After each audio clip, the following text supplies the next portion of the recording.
Okay, students, welcome to the next lecture, that is limiting access reagent, a very important topic. आपके paper के हवाले से, आपके MDCAT के हवाले से बहुत मजे का टॉपिक है। होपफुली कि आप बहुत एंजॉय करेंगे, तवज्जो से सारी चीजें सुने, इसको समझे और इससे मजा लें। देखें, टॉपिक है limiting and excess reagent. Students, limiting and excess reagent, अच्छा इसके आपने नोट्स नहीं लिखने, मैं आपको लेक्चर समझाता हूं, फिर उसके बाद मैंने तैयार इसके नोट्स लिखे हुए हैं बोर्ड पे, आपको फिर वो मैं बताता हूं, आप वो लिखेंगे पेपर यूज तरतीब से। पहले इसका एक्चुअल कांसेप्ट समझना इंतहाई जरूरी लेक्चर है, इसको समझिए।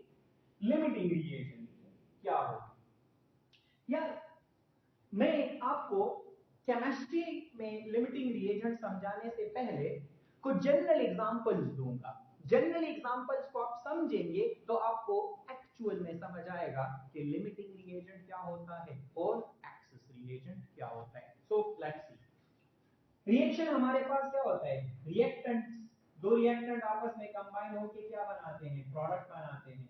मतलब रिएक्शन में इस तरह होता है। तो एक काम करते हैं, मैं ऐसे करता हूं कि सपोज करें मैंने एक रिएक्टेंट लिया ए, ये एक रिएक्टेंट है ए, और दूसरा रिएक्टेंट मैंने लिया क्या, बी। ये एक रिएक्टेंट है, ये एक, और ये दूसरा रिएक्टेंट है बी, और ये आपस में कंबाइन होकर प्रोडक्ट बनाएंगे। सही, ओके। तो ए और बी आपस में कंबाइन हो जाएंगे, प्रोडक्ट बन जाएगा क्या, ए बी प्लस। ये ए और बी आपस में कंबाइन हो जाएंगे, प्रोडक्ट बन जाएगा ए बी प्लस। ये ए और बी आपस में कंबाइन हो जाएंगे, प्रोडक्ट बन जाएगा ए बी। कंसेप्ट समझे इसका। और ये ए और बी आपस में कंबाइन हो जाएंगे और प्रोडक्ट बन जाएगा ए बी। स्टूडेंट्स, अब अगर मैं आप लोगों से क्वेश्चन पूछूं कि इसमें और प्रोडक्ट बन सकता है और ए बी बन सकता है, तो आप लोगों का जवाब होगा नो। क्यों? क्योंकि ये एक रिएक्टेंट जो है ए वाले, ये खत्म हो गए, पहले खत्म हो गए, और बी वाले रह गए हैं।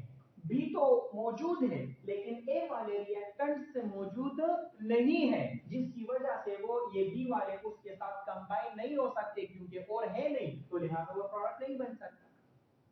तो अगर और प्रोडक्ट नहीं बन सकता तो इसकी वजह क्या है, किसकी वजह से नहीं बन सकता, इस रिएक्टेंट की वजह से नहीं बन सकता। इस ए की वजह से। क्यों? क्योंकि ये खत्म हो गए। तो इस रिएक्टेंट की वजह से जो कि हमारे पास खत्म हो गए हैं, ये ए वाले जो कि हमारे पास खत्म हो गए हैं, इसकी वजह से क्या ख्याल है, ये प्रोडक्ट ज्यादा बन गया है या इसकी वजह से ये प्रोडक्ट कम बन गया है?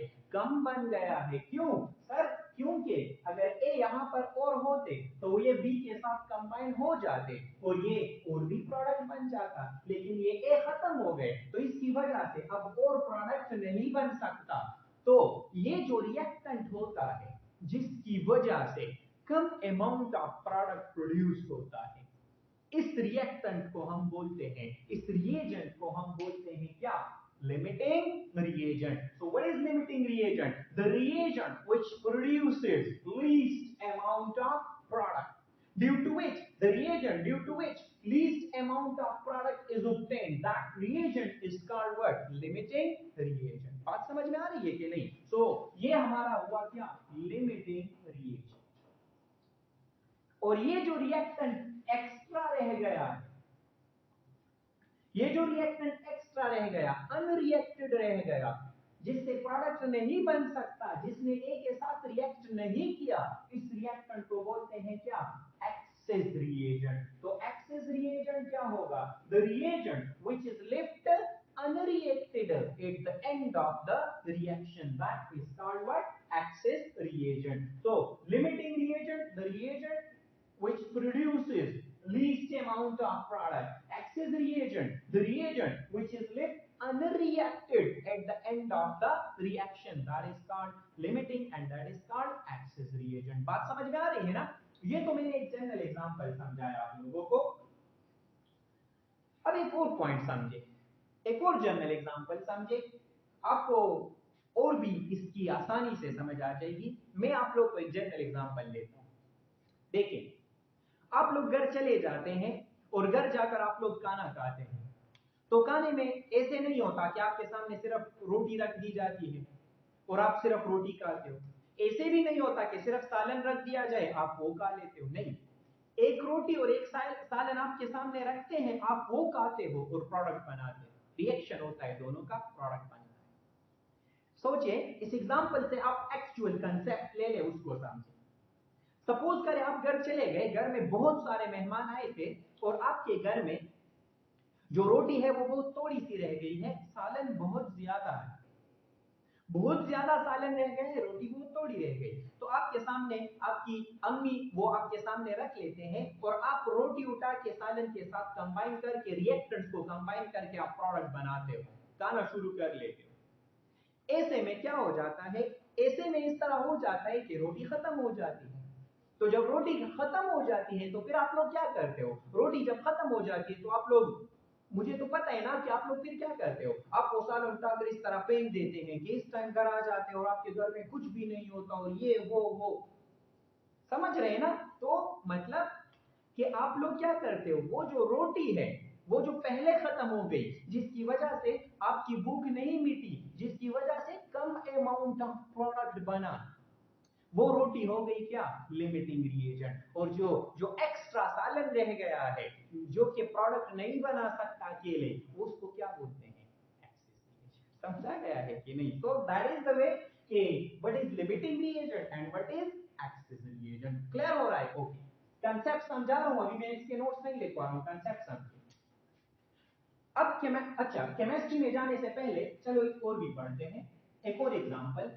एक बात पता है यार, मैं फिर से एक रिएक्शन लिखता हूं, ए और ए, ये रिएक्टेंट्स मैंने लिखे और ये मैंने फिर से लिखे रिएक्टेंट्स, और अब ये कंबाइन होके क्या बनाएंगे, प्रोडक्ट। तो मुझे एक बात बताइए, ये ए और ए बी कंबाइन होके प्रोडक्ट बना लेंगे? Yes sir. ये ए और बी कंबाइन होके प्रोडक्ट बना लेंगे? Yes sir. ये ए और बी कंबाइन होके प्रोडक्ट बना लेंगे? बिल्कुल सर, ये बना लेंगे।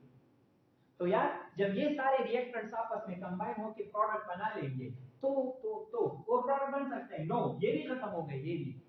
ओए क्या बात है, ये भी खत्म हो गया, ये भी। इन दोनों में से न कोई पहले खत्म हुआ और न कोई अनरिएक्टेड रह गया है, तो न इसमें तो कोई लिमिटिंग है और न इसमें कोई एक्सेस है। बात समझ रहे हैं कि नहीं? इनमें न कोई लिमिटिंग है न कोई एक्सेस रिएजेंट है। तो मुझे आप एक बात बताइए ना कि अगर इसमें लिमिटिंग और एक्सेस नहीं है तो क्यों नहीं? क्योंकि ये बैलेंस्ड है। कितने हैं ये, 1 2 3, कितने हैं ये, 1 2 3, बैलेंस्ड है। तो जब बैलेंस है तो इसमें लिमिटिंग और एक्सेस नहीं है। तो क्या मैं एक पॉइंट बता सकता हूं कि there will be no limiting and excess reagent in a balanced chemical equation? Very important, the most important point of this topic is there will be no limiting reagent and access reagent in a balanced chemical equation। ये balance chemical equation, जिसको हम stoichiometric equation बोलते हैं, stoichiometric equation, the balance chemical equation. So balance chemical equation में there will be no limiting and excess reagent. बात समझ रहे हैं कि नहीं? ओके, सही। अच्छा, ये तो कंसेप्ट हुआ। अब हम कुछ केमिकल रिएक्शंस में समझते हैं कि केमिकल रिएक्शंस में, ये तो मैंने सारे कंसेप्ट्स आपको सिर्फ जनरली समझा है, जनरल कंसेप्ट दिया, आइडिया दिया कि लिमिटिंग क्या होता है और एक्सेस क्या होता है। अब हम केमिस्ट्री में केमिकल रिएक्शंस से सीखेंगे कि कौन सा लिमिटिंग होगा और कौन सा एक्सेस होगा, किसमें होगा किसमें नहीं होगा। तो let's talk about chemical reactions. एक काम करते हैं, मैंने लिया carbon plus oxygen combining to give carbon dioxide 1 1 1। Okay, ये हमारे पास एक बैलेंस्ड केमिकल इक्वेशन है। ये हमारे पास क्या है, बैलेंस्ड केमिकल इक्वेशन। तो स्टूडेंट्स क्या ख्याल है, इसके मोल कितने हैं, 1। इसके मोल कितने हैं, 1। इसके मोल कितने हैं 1। ये मैंने कहां से लिखे, ये मैंने इस बैलेंस्ड इक्वेशन से लिखे। इसके मासेस भी लिखे।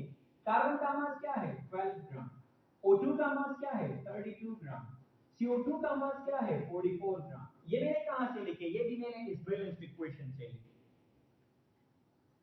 यार जब वॉल्यूम की बात करते हैं तो वॉल्यूम की बात एक होती है किस चीज पर, वॉल्यूम की बात होती है एक एक एक एसटीपी पर।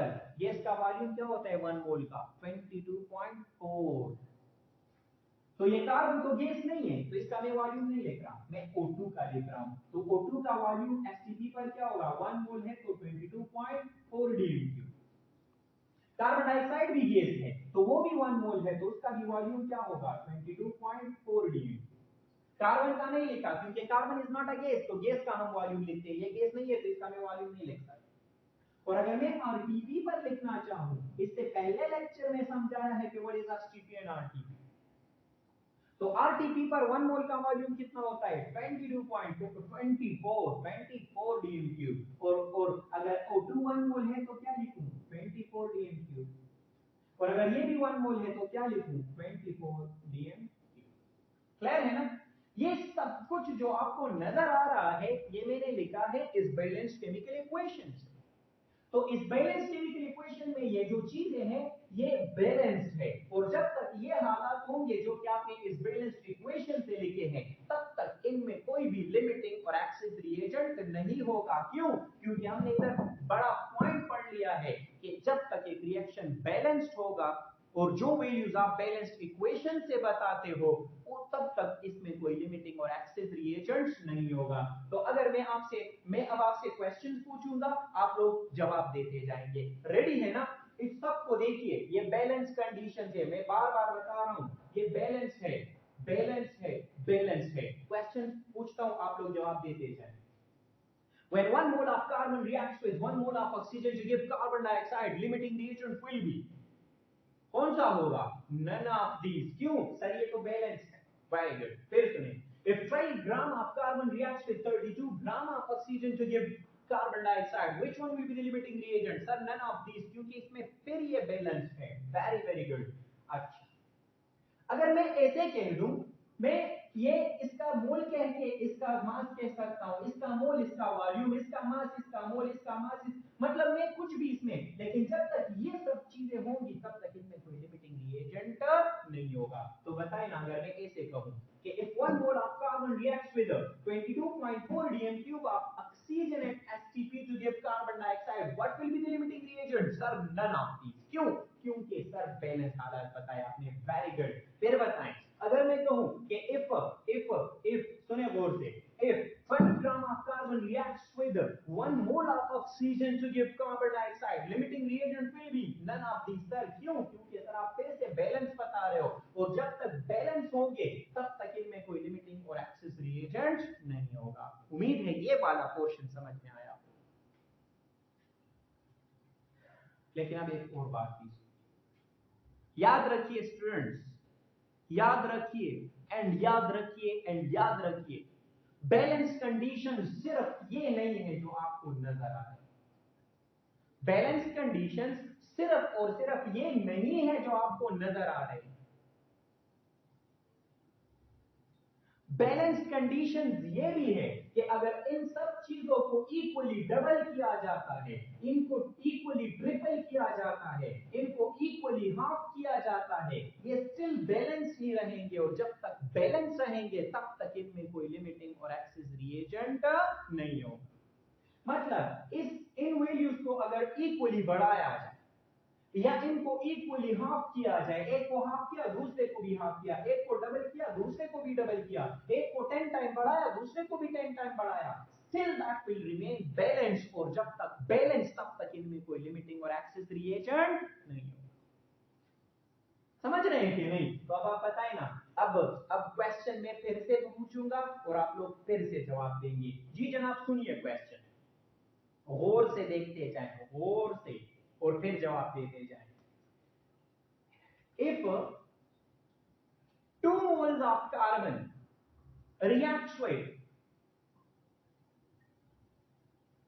If 2 moles of carbon reacts with 64 gram of oxygen to give carbon dioxide, which one will be the limiting reagent? Sir, none of these. क्यों? क्योंकि सर बैलेंस है. क्यों बैलेंस है? सर आपने इसको डबल किया था 2 मोल बता के, और ये मास भी आपने डबल किया था, तो इक्वली डबल किया, तो it means it is still balance, and जब तक बैलेंस तब तक लिमिटिंग और एक्सेस नहीं होगा. Very good. फिर से सुनिए यार, अगर मैं कहूं कि if 6 gram of carbon, और से देखते जाएं, if 6 gram of carbon reacts with 11.2 dm cube of oxygen LSTP to give carbon dioxide, limiting reagent will be none of these. क्यों? सर आपने ये हाफ बताया था, तो ये भी हाफ बताया. Still it is balanced, and जब तक बैलेंस तब तक इनमें कोई लिमिटिंग और एक्सेस रिएजेंट नहीं होगा. समझ आ रहा है कि नहीं? मजा आ रहा है ना? Very good. ओके जी, आपको ये सब चीजें समझ में आई होंगी. तो बस अभी तक हमने लिमिटिंग और एक्सेस रिएजेंट पहचाना कि किसे कहते हैं, और उसके बाद के लिमिटिंग और एक्सेस रिएजेंट बैलेंस्ड इक्वेशन में नहीं होगा. और बैलेंस्ड इक्वेशन का मतलब क्या होता है कि जो बैलेंस्ड इक्वेशन के जो वैल्यूज होती है वो, और अगर इन वैल्यूज को इक्वली बढ़ाया जाए, इक्वली कम किया जाए, इक्वली मतलब एक अगर 10 टाइम कम किया जाए और दूसरा भी 10, तो it will remain still balanced, and जब तक ये बैलेंस रहेगा तब तक लिमिटिंग और एक्सेस रिएजेंट नहीं होगा. तो ये तो हमने सिर्फ वो पोर्शन सीखा कि जब लिमिटिंग और एक्सेस रिएजेंट नहीं होगा. अब ये आपको मैंने पूरा टॉपिक समझा दिया है. ये पूरा टॉपिक मैंने आपको समझा दिया है. ये इसका लेक्चर हुआ, और ये आपके इसके हो गए. ये आप देखें, मैंने तैयार आपके लिए नोट्स लिखे हैं कि what is limiting reagent? The reagent which produce least amount of product, that is called limiting reagent. And the reagent, second definition, is the reagent which consumes earlier, जो पहले खत्म हो जाए, and due to which a chemical reaction stops, और अगर ये खत्म हो जाए तो रिएक्शन भी स्टॉप हो जाता है. That reagent is called limiting reagent. और access, the reagent which is left unreacted at the end of the reaction start. और वो जो आपको सबसे इंपॉर्टेंट पॉइंट बताया था वो ये है कि there will be no limiting and access reagent in a balanced chemical equation. तो ये इसके हो गए आपके नोट्स. ये देखिए, मैंने एक एमसीक्यू लिखा है, which of the following is the limiting reagent in the given reaction. आपको ये रिएक्शन गिवन है और आपसे पूछ रहे हैं कि which one is the limiting reagent. तो आप देखिए ये रिएक्शन बैलेंस्ड है कि नहीं. 2 2s 4 हाइड्रोजन इधर है, 2 2s 4 इधर भी है, 2 1s 2 ऑक्सीजन इधर है और 2 ऑक्सीजन इधर. मतलब ये हुआ कि ये रिएक्शन बैलेंस है. और आपको याद आ जाएगा कि सर ने तो कहा था कि बैलेंस रिएक्शन में लिमिटिंग और एक्सेस नहीं होगा. तो कौन सा ऑप्शन करेक्ट होगा? H2O2 H2O, none of these. कौन सा? Very good, none is the correct option. तो समझ आ रहा है कि नहीं? तो ये हुआ कि which one will be the limiting reagent. तो ये हमने सिर्फ वो चीजें सीखी कि जब लिमिटिंग रिएजेंट नहीं होगा. अब हम कुछ ऐसे कंसेप्ट समझते हैं जिसमें लिमिटिंग रिएजेंट होगा केमिकल रिएक्शन में, तो वो कैसे मालूम करेंगे, मैं इधर समझाता हूं. अब हम ऐसे रिएक्शन समझते हैं जिसमें लिमिटिंग और एक्सेस होगा. सुने, मैं एक क्वेश्चन लिखता हूं. इफ वी हैव एमसीक्यूज लिखता हूं. If we have 5 moles of H2 and 4 moles of O2 to give water, limiting reagent will be. Limiting reagent कौन सा होगा? और आपको रिएक्शन भी दिया जाएगा.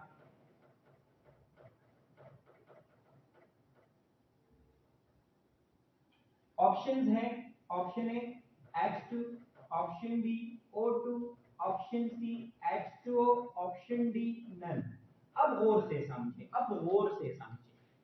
देखिए, इस तरह के क्वेश्चंस में आपने ये करना है.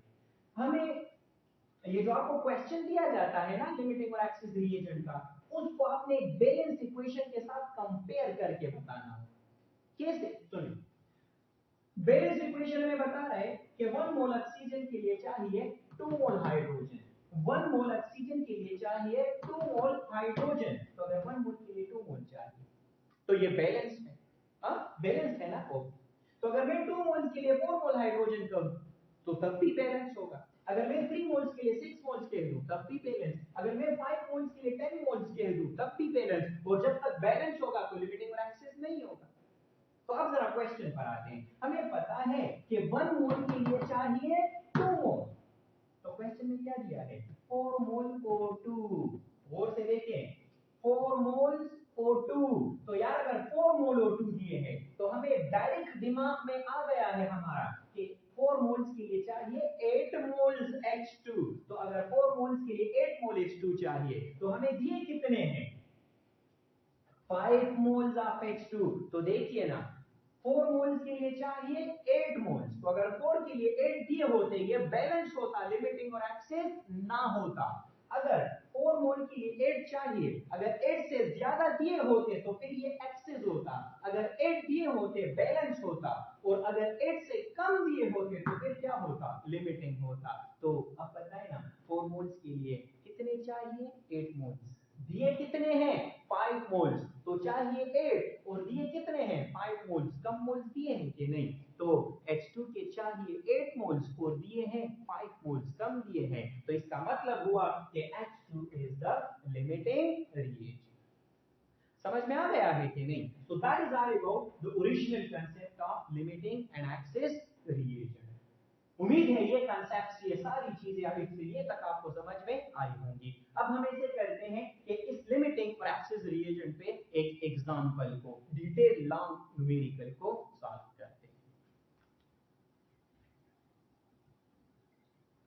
ओके स्टूडेंट्स, तो अब हम इस लिमिटिंग और एक्सेस रिएजेंट पे एक पूरा न्यूमेरिकल सॉल्व करते हैं, एग्जांपल। याद रखें लिमिटिंग और एक्सेस रिएजेंट पे अगर क्वेश्चन आता है पेपर में तो इसके साथ बी पार्ट में पूरा एक न्यूमेरिकल मस्ट दिया जाता है, तो न्यूमेरिकल को समझना इंतहाई जरूरी है। इसका जो एग्जांपल है वो है example number 1.13। Example number 1.13। Example आपके बुक में कुछ यूं बयान किया है कि carbonic acid can be made according to the reaction. आप अपने बुक में क्वेश्चन देखिए वो इस तरह से है कि carbonic acid can be made according to the reaction, और फिर ये रिएक्शन दिया है। क्या रिएक्शन दिया है carbon dioxide plus H2O combining to give H2CO3।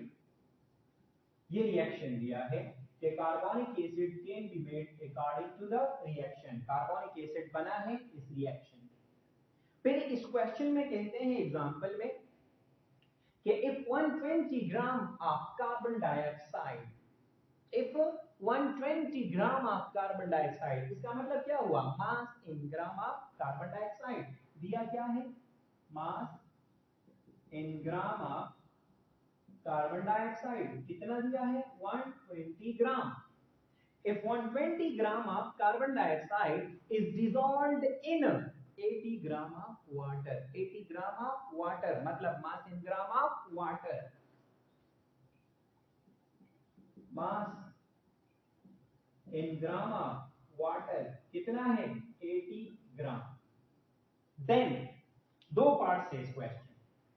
Part A में पूछ रहे हैं आइडेंटिफाई लिमिटिंग रिएजेंट। तो हम पहले इसका पार्ट ए हल करते हैं कि आइडेंटिफाई लिमिटिंग रिएजेंट। मैं अगर कुछ भी ना बताऊं तो आप लोग खुद शुरू कर सकते हैं। मैं बार बार रिपीट कर रहा हूं, बार बार रिपीट कर रहा हूं कि आप कोई भी न्यूमेरिकल फर्स्ट चैप्टर का जब सॉल्व करते हो तो पहला स्टेप हमेशा क्या होता है कि जिस चीज का आपको मास गिवन होता है सबसे पहले उसके लिए नंबर ऑफ मोल्स मालूम करें। ये स्टेप है कि नहीं है, तो अगर ये है तो पहले इसी को अप्लाई करें। देखें mass in gram of carbon dioxide दिया है तो सबसे पहले number of moles of carbon dioxide मालूम करें। क्या मालूम करें number of moles of carbon dioxide. क्या फार्मूला लिखूं mass in gram of carbon dioxide divided by molar mass of carbon dioxide। तो number of moles of carbon dioxide will be equal to mass in gram कितना है 120 ग्राम, molar mass actual mass, तो carbon dioxide का actual mass कितना होता है 44, और molar mass का यूनिट क्या होता है ग्राम पर मोल, ग्राम और ग्राम समझ में आ रहा है कि नहीं। तो इससे हमारे पास इससे हमारे पास क्या आ जाता है, तो इससे हमारे पास क्या आ जाता है, इससे हमारे पास आ जाता है 2.72। देखिए number of moles of carbon dioxide 2.72 मोल। तो ये पहला पॉइंट हुआ कि जिस चीज का हमें क्या दिया था, जिस चीज का हमें मास इन ग्राम दिया था उसके लिए हमने क्या मालूम किए नंबर ऑफ मोल्स। किसी और चीज का मास गिवन है, यस सर वाटर का भी गिवन है, तो आप लोग वाटर के भी मोल्स मालूम करें। तो लेट्स टॉक अबाउट वाटर के मोल्स मालूम करते हैं। वाटर के मोल्स कैसे मालूम करेंगे, number of moles of water, formula क्या लिखेंगे mass in gram of water divided by molar mass of water. तो number of moles of water would be equal to mass in gram of water कितना है जी जनाब 80 gram divided by H2O का अपना मास 18 और molar mass का unit ग्राम पर मोल, ग्राम और ग्राम कैंसिल, तो number of moles of water आपके पास कितने आ जाते हैं, इससे आता है 4.44 मोल। तो ये तो आपका हो गया जनाब कि हमें जिस जिस चीज का मास गिवन था हमने सबसे पहले उसके लिए मालूम किए क्या नंबर ऑफ मोल्स। क्या किसी और चीज का मास दिया है स्टूडेंट्स, नो सर, बस दो चीजों का मास दिया था, हमने दोनों के लिए नंबर ऑफ मोल्स मालूम कर लिए। पहला स्टेप खत्म, बताए ना सेकंड स्टेप क्या होगा, वेरी गुड क्या होगा, हाँ जल्दी बताएं, सेकंड स्टेप होगा फ्रॉम इक्वेशन, शाबाश, हम आ जाते हैं from equation, second step from equation. अब सर आप लोग दिमाग से काम ले और सोचिए कि सर हमने लिमिटिंग रिएजेंट के डेफिनेशन में पढ़ा कि वो रिएजेंट जो कम अमाउंट ऑफ प्रोडक्ट देगा वो लिमिटिंग रिएजेंट होगा, वो रिएजेंट जो कम अमाउंट ऑफ प्रोडक्ट देगा वो लिमिटिंग रिएजेंट होगा। तो अब ये दो रिएजेंट्स है ना, एक कार्बन डाइऑक्साइड है और दूसरा वाटर है।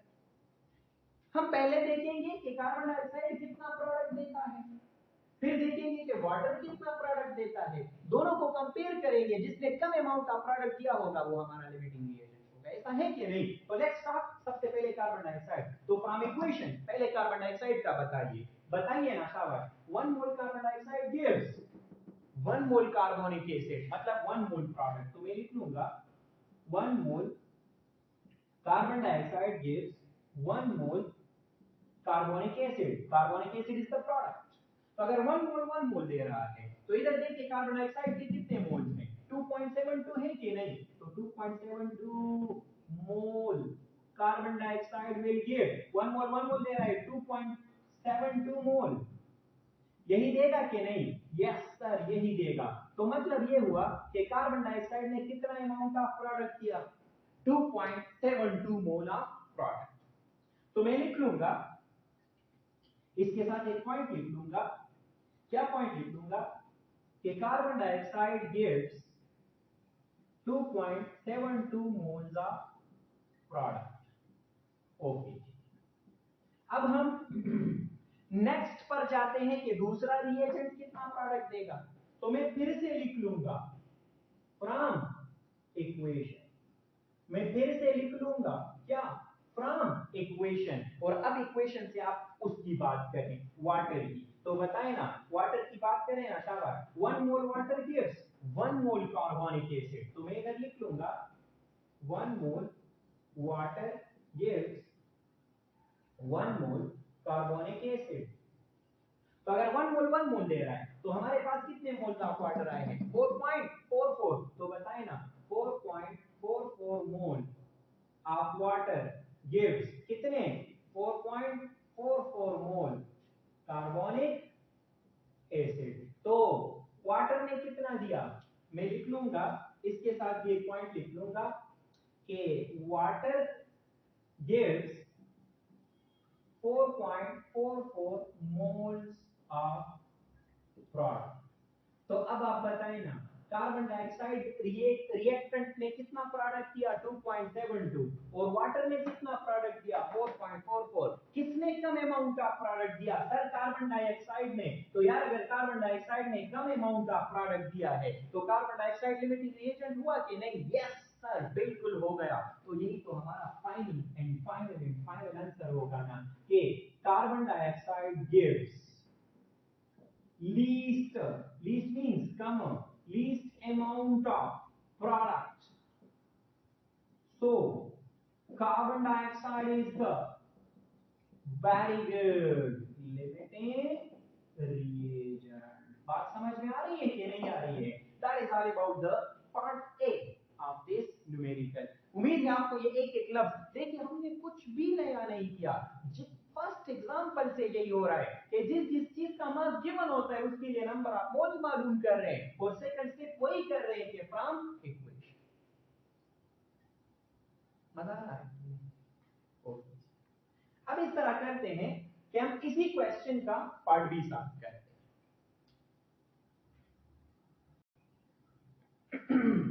Let's talk about part B of this example. तो पार्ट बी में ये कहते हैं पार्ट बी इस एग्जांपल में ये कहते हैं कि calculate the maximum amount of the product form. मतलब हमें अमाउंट ऑफ प्रोडक्ट मतलब मास ऑफ प्रोडक्ट बताना है, मतलब मास ऑफ H2CO3 बताना है। तो हमें मालूम क्या करना है इस क्वेश्चन में? मास इन ग्राम ऑफ प्रोडक्ट जो कि क्या है H2CO, ये हमें मालूम करना है। Mass in gram of H2CO3 ये हमें मालूम करना है। सही है? तो यार जब मास का जिक्र हो तो बताए ना नंबर ऑफ मोल्स का फार्मूला क्या यूज करूंगा? Mass in gram of carbonic acid divided by molar mass of carbonic acid. मालूम क्या करना है सर? मालूम करना है mass in gram of carbonic acid. तो ये अगर मालूम करना है तो इसको इक्वल के इस साइड पे ले आएंगे तो ये क्या हो जाएगा? मल्टीप्लाई हो जाएगा। तो अगर ये मल्टीप्लाई हो जाएगा तो क्या रह जाएगा? Mass in gram of carbonic acid is equal to number of moles of carbonic acid multiply by molar mass of carbonic acid. अच्छा है, अब जरा और से सुनिए। मोलर मास तो बहुत सिंपल है सर, हम बार बार पढ़ रहे हैं। जो एक्चुअल मास होता है उसको मोलर मास बोलते हैं। H2 का मास 2, कार्बन का 12, ऑक्सीजन 16 मल्टीप्लाई बाय 3 48। तो ये कितना बन जाता है? 62। एक्चुअल मास है 62, तो इसका मतलब मोलर मास क्या होगा? मोलर मास होगा, मोलर मास की जगह पर मैं लिख लूंगा 62 ग्राम पर मोल, क्योंकि मोलर मास का यूनिट होता है ग्राम पर मोल। इधर हमें चाहिए number of moles of carbonic acid. Number of moles of carbonic acid कहां से मिलेंगे? Number of moles of carbonic acid इधर देखिए सारे, ये भी है moles of carbonic acid product और ये भी है मोल्स ऑफ कार्बोनिक एसिड। देखिए ना 4.44 mole of H2CO3 carbonic acid, 2.72 mole of H2। Part A में हमारे पास मोल्स ऑफ कार्बोनिक एसिड आए हैं, लेकिन जहन में एक सवाल पैदा हुआ कि सर कौन से मोल्स ऑफ कार्बोनिक एसिड लिखूं? ये वाले लिखूं या ये वाले लिखूं? उधर तो हमें नंबर ऑफ मोल्स, इधर देखिए, इधर हमें लिख रहे हैं क्या? इधर हमें लिख रहे हैं number of moles of carbonic acid. सवाल ये है कि सर कौन से लिखूं? 2.72 वाले लिखूं ये, या 4.44 वाले लिखूं? ये तो मसला बन गया है। इसको एक्चुअली समझे कि कौन से लिखेंगे, इसका कांसेप्ट समझे। कांसेप्ट इस क्वेश्चन को एक बार फिर रीड करें। कैलकुलेट द मैक्सिमम अमाउंट, कि मैक्सिमम अमाउंट ऑफ प्रोडक्ट मालूम करें, ज्यादा प्रोडक्ट मालूम करें, ज्यादा प्रोडक्ट मालूम करें। तो यार अगर हमें ज्यादा प्रोडक्ट मालूम करना है ना तो इस एग्जांपल को एक बार फिर समझिए। A A A B B B B B, दो रिएक्टेंट्स है। और फरमाइए, बहुत इंटरेस्टिंग। मैं क्या करता हूं, ये दोनों कंबाइन हो गए, प्रोडक्ट बन गया। ये दोनों कंबाइन हो गए, प्रोडक्ट बन गया। ये दोनों कंबाइन हो गए, प्रोडक्ट बन गया। मैं कहता हूं कि ज्यादा प्रोडक्ट बनाओ, तो ज्यादा प्रोडक्ट के लिए अगर ये हमें पता है कि ये पहले खत्म हुआ, दिस इज लिमिटिंग, ये एक्स्ट्रा रह गया है, दिस इज एक्सिस। तो अगर मैं इसमें से एक्सिस रिएजेंट और भी ऐड कर लूं, और भी ऐड कर लूं, तो एक्सिस रिएजेंट ऐड करने से प्रोडक्ट पे कुछ फर्क पड़ेगा नहीं। क्यों? अगर ये मैं जितने भी बढ़ाऊं, तो अगर ए नहीं है तो प्रोडक्ट तो नहीं बढ़ेगा। समझ रहे हैं ना? अच्छा, तो एक्सिस रिएजेंट के इस्तेमाल करने से, वो ऐड करने से और प्रोडक्ट ज्यादा, मैक्सिमम प्रोडक्ट बनने वाला नहीं है। तो अगर मैं इसमें से एक भी ऐड कर लूं, तो अगर एक भी ऐड कर लूं, तो वो इस बी के साथ कंबाइन होके और प्रोडक्ट डायरेक्ट बना लेगा, मैक्सिमम प्रोडक्ट बन जाएगा कि नहीं? यस। मतलब क्या हुआ कि मैंने थोड़ा सा लिमिटिंग रिएजेंट ऐड किया तो इससे प्रोडक्ट बढ़ गया। एक्सिस रिएजेंट के इस्तेमाल करने से प्रोडक्ट अमाउंट बढ़ता नहीं है। तो ये हमारे जहन में नक्श हो गया कि अगर हमें ज्यादा प्रोडक्ट हासिल करना है तो उसके लिए एक्सिस रिएजेंट ऐड करना होगा या लिमिटिंग वाला? लिमिटिंग वाला। तो अब बताए ना, इन दोनों में लिमिटिंग रिएजेंट कौन सा है? हमने इधर लिखा है कि carbon dioxide is the limiting reagent. तो कार्बन डाइऑक्साइड से कौन से प्रोडक्ट प्रोड्यूस हुआ है? 2.72। और ये वाला एक्सेस से, तो लिमिटिंग वाले यूज करूं या एक्सेस वाले यूज करूं? सर लिमिटिंग वाले यूज कर लो। तो नंबर आप नोट, आपका कार्बनिक एसिड 2.72। मजा आया कि नहीं इसमें? Very good. कितने? 2.72 मोल। Mole and mole cancel. बात समझ रहे हैं कि नहीं? इन दोनों को मल्टीप्लाई करें तो आपके पास इसका आंसर आ जाएगा 169.07 ग्राम, and that is the maximum amount in gram of the product, and that is all about limiting and access reagent. उम्मीद करता हूं कि आपको इसका एक एक लफ्ज अलिफ से ये तक सारे कंसेप्ट्स भी समझ आए होंगे। आप लोग ये काम करें, एक्सरसाइज में क्वेश्चन नंबर 14 लिमिटिंग और एक्सेस रिएजेंट पे इन्होंने दिया है, यही अलिफ से ये तक सारी बातें आप फॉलो करें खुद ब खुद। अब आप अपने चैप्टर में कोई भी न्यूमेरिकल कहीं से भी उठाएंगे, ये स्टेप्स जो मैंने समझाए, मैंने बताए, मैंने एक्सप्लेन किए, ये करें, फुल बाय फुल चैप्टर को आपको ऐसे समझ आएगा, ऐसे आसान हो जाएगा। बट आप लोगों ने सीरियसली लेना। समझ गए ना? Thank you very very much.